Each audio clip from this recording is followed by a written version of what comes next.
හැමෝගෙම දවස සුබ වෙන්න ඕන. අපි අද යන්නේ ස්විට්සර්ලන්තේ දෙකේ පාරේ. මේ හයිවේ එක නම් හදලා තියෙන්නේ ගඟට සමාන්තරව. ට්‍රක් එකේ යන ඉඳ හැම පැත්තම වගේ පේනවා. පට්ටම ලස්සනයි. ඒ වගේම ගඟෙන් එහා පැත්තට යන්න ගඟේ මේ පැත්තේ ඉඳලා ටනල් එකක් තියෙනවා. ටනල් එක කිලෝමීටර 9.2ක් තියෙනවා. ගඟත් ඊට වඩා දිගයි.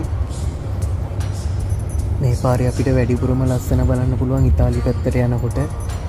අනිත් පැත්තට ජර්මන් පැත්තට එනකොට නම් ඉතින් ලොකු ලස්සනක් පේන්නේ නැහැ.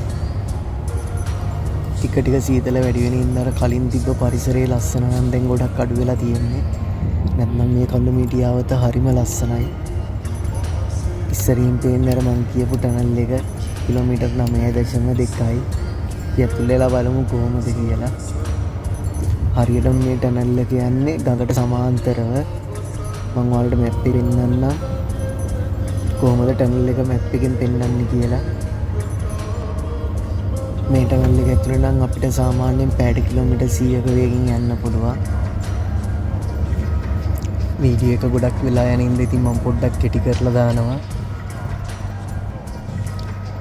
ඔය විදියට තමයි අපි ටනල් එක ඇතුළට ඇතුල් වෙලා යන්නේ. මේ ටනල් එකේ නම් දෙපැත්තටම මේ විදියටම ටනල් දෙකක් තියෙනවා එක හා සමානව. මේ පෙන්වන්නේ මගේ ට්‍රක් එකේ යන වේගය. එතකොට මේ මැප් එකෙන් පෙන්නනවා 9.2යි කියලා ටනල් එකේ දිග. එතකොට අපිට මේ මැප් එකෙන් බලන්න පුළුවන් අපි වම් පැත්තේ තියෙන ගඟ දකුණු පැත්තෙන් තමයි හරියටම කන්ද හරහා ටනල් එක තියෙන්නේ. ඉතින් මේ විදිහට තමයි අපි ගඟ හරහා යන්නේ. ගඟ වම් පැත්තෙන් යනවා, කඳු දෙක අතරින් අපි යනවා. මේකෙන් එළිය මාරම ලස්සනයි. ටනල් එක ඉවර වෙලා මේ විදිහට තමයි අපි එළියට එන්නේ. එළියට ආපුවම වටේ පිටේ හැම තැනම මාරම ලස්සන කඳු ටිකක් තියෙනවා. ඉතින් මේකේ ලස්සන වැඩිපුරම බලන්න පුළුවන් ට්‍රේන් එකේ යනකොට.